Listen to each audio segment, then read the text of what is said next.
All right, so this is the opening, and there's a cripple wall here, and that is a 2x6 with 2x4s holding it at the far wall. And here, I'll have to get some measurements.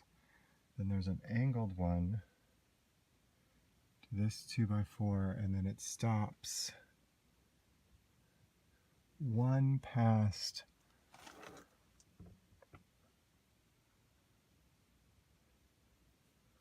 the wall. Okay, so this is the wall between the bathroom and the bedroom.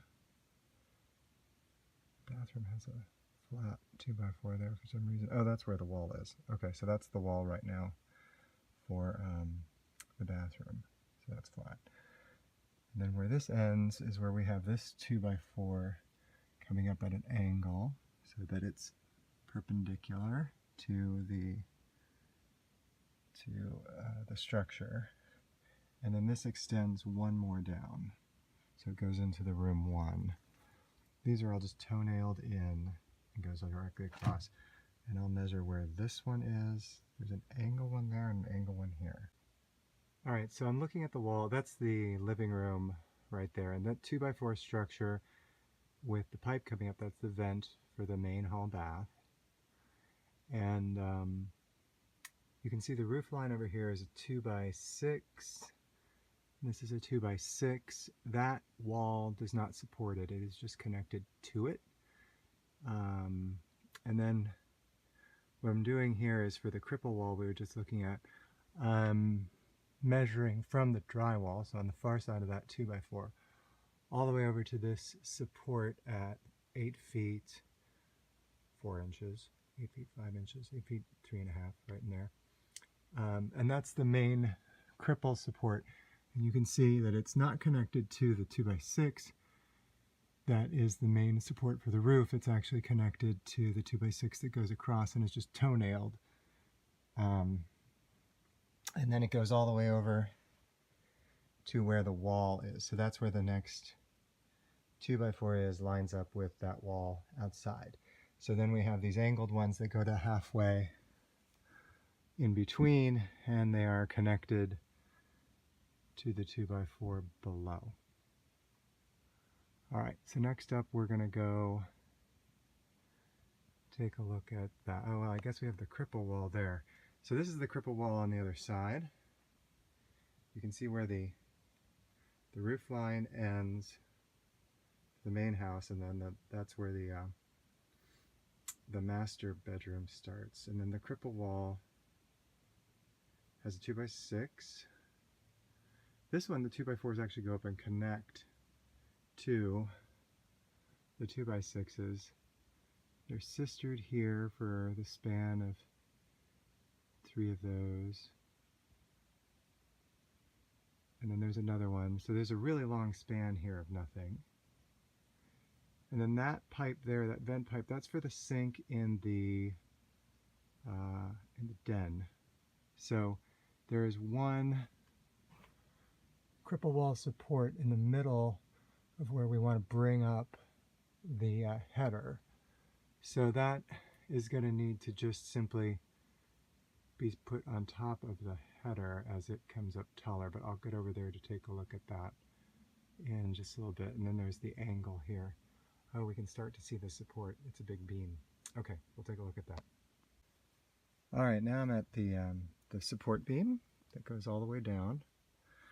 And the way this is connected is this is 1, 2, 3, 4, 5, 6, 7, 8. Yeah, it's 8 basic 2x6s. It's actually 5 inches wide, and then it's just over, it's around 12 inches, I'll have to measure it, tall. So those are laminated together. And then what we have is, this is a 2x4, and then you can see the drywall, the gypsum there. So the 2x4 goes down and is trimmed to kind of go along that whole edge there. And it starts at the leading edge. So these go all the way down. There's a beam here going across, a 2x4 going across to give us some cripple support. These go underneath the main 2x10. So there's a 2x10 that is our top board here, the ridgeline board. And then any structure that's done here is just 2x4. It's along the top of the wall. There's a sill at the top of that wall, and then this just extends up and is kind of connected to the 2x8. So this is our first 2x8, unlike the rest of the 2x6s. And you can see here how it's just connected. The angles are different. So this goes down at a more abrupt angle. Oh no, it doesn't. It's just they're different sizes. Okay, so these are the 2x6s, and those go all the way down. And here you can see the cripple wall. Again, we're closer now to where the vent is. So the wall, here's where the beam is, and then this is, let's see, the wall underneath, since it's not supporting, doesn't come up. I don't see it here. All the beams are going from the hallway. So above the bedroom and the den, the beams are all going out, radiating out. The hallway, they're going from east or from north to south. So underneath there's going to be a wall. We'll take a closer look at that. And then you can see that this is, the 2x4s are coming up to and blocked up to. All right, so that is 11.5 inches high from the top of the wall that it's on. Kind of difficult to see with that lighting, isn't it? To the top. All right, so I'm just noting that the 2x6s here are on a 24-inch center, and that cripple wall is just coming down on top of the wall at the den. So you can see where that vent is. And then this cripple wall comes down on top of it. This is probably about midway in the opening, so there's a bit of support down below. And it's just the 2x4 coming down. They blocked each of these so that they are held on.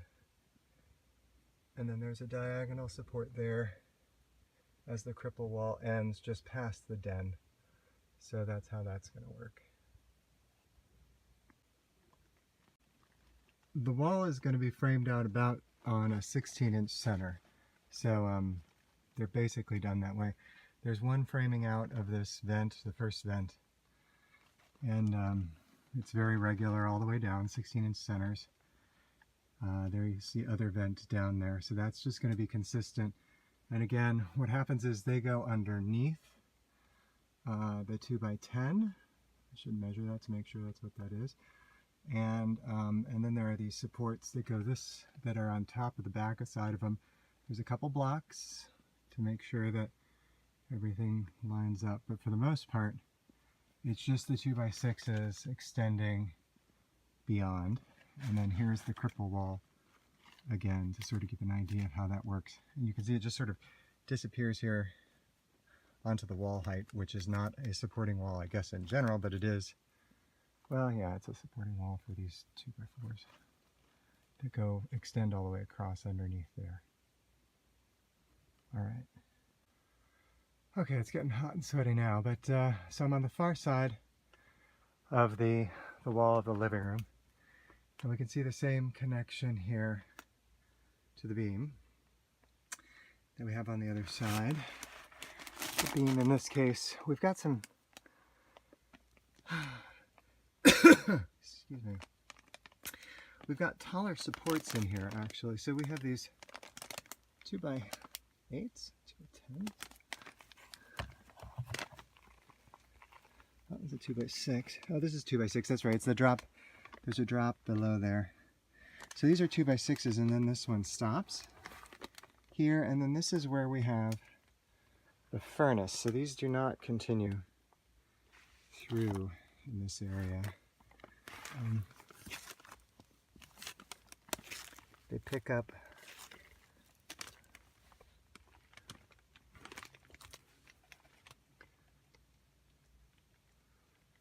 so that's where the furnace is. It's a little lower, and then that's the wall probably that goes over, and the kitchen sink is over there. So this is all kitchen,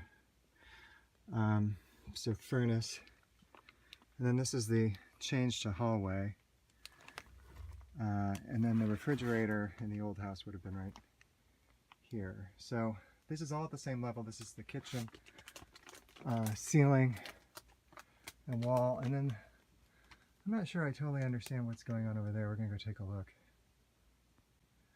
Okay, so I'm above the kitchen nook, I guess we'll call it, and that's the wall connecting up to the ridge line. And we have the 2x6 on this side, and then there's a 2x8 on the other. And those support under the 2x8s, so that's there. That shows us how that works. It goes under and down. So the 2x6s go past the ridge line and connect to the 2x8s. So this area, this ceiling's complicated because there's the ceiling, the roof line here. Oh, here we go, we can see it. The roof line here, that's the wall from the dining room, which is at 9 feet. And then these are 2x6s, so this is supported at the one level.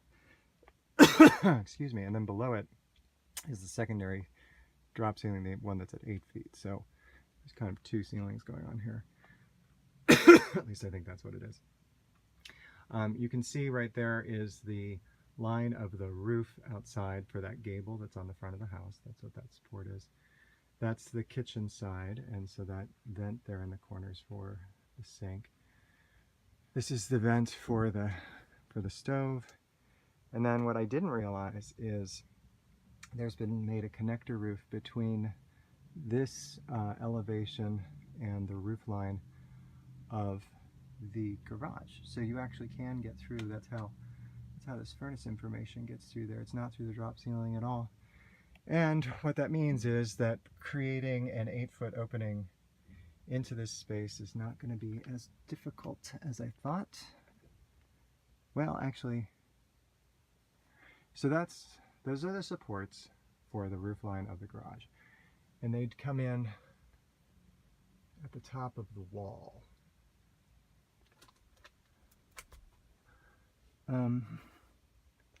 Although there are none on that side. Well, okay, so they're underneath that board, I think.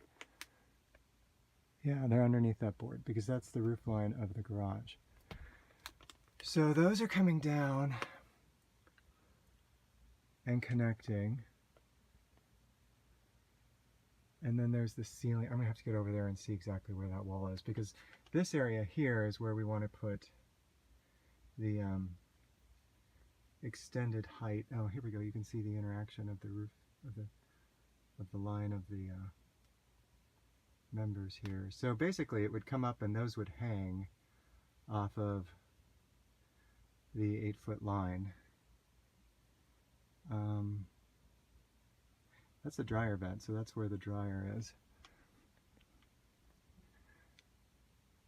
I'm going to get closer and take a look at that.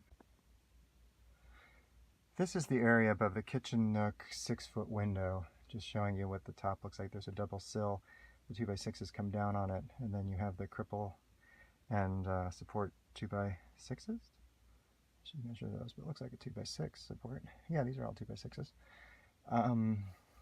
And so then the header is well below that, so we'd be bringing that header up. All right, so I'm in close next to the, this is where we would be bringing up, well, this is the dryer vent. Let's just do that. Okay, so those are supports going over into the roof line of the other space, and then the one to the left is the one at the angle that goes up through the roof. So all of these would have to hang off of whatever comes straight up here as the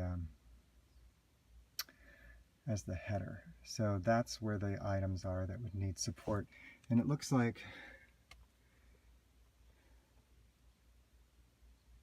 well, so this is where they are looking So the ones at the angle are in 24-inch centers, so they're different than the 16-inch centers we've got going on here. I should make sure these are 16, but I think they are. Yeah, 16-inch centers versus, about 24, yeah. Okay, sorry.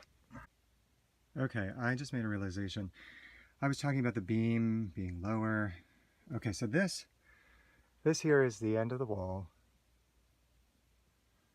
And down that way we had a beam, but it stops, and I need to find out where it stops. But as you come over, instead of having a beam, the same structure is made for continuing the wall on the other side.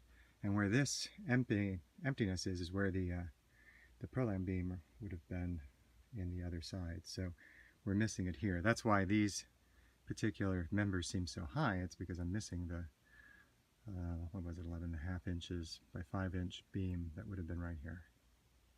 All right, and to that point, I've put the flashlight where the beam would have been, and you can see that the beam is over here. So what's happening is the beam ends, I'll come out with where that is, but it ends, and then the 2x6s, rather than being trimmed to meet the beam, are coming down to go to the top of the wall. So that's how that is connected over there. Okay, and from the end of that beam to where the drywall corner would be, which I guess we can kind of see through that little opening there, would be 2 feet 11.5, almost 3 feet, somewhere in that range.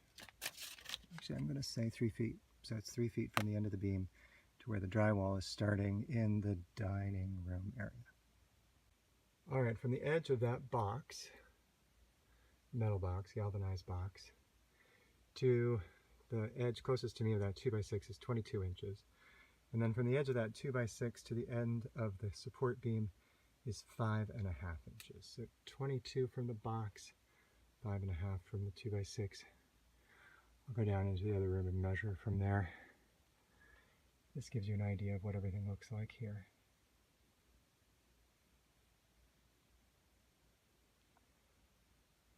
All right, I think I'm getting out of here. So I'm noticing that the 2x6 structure for the roof line,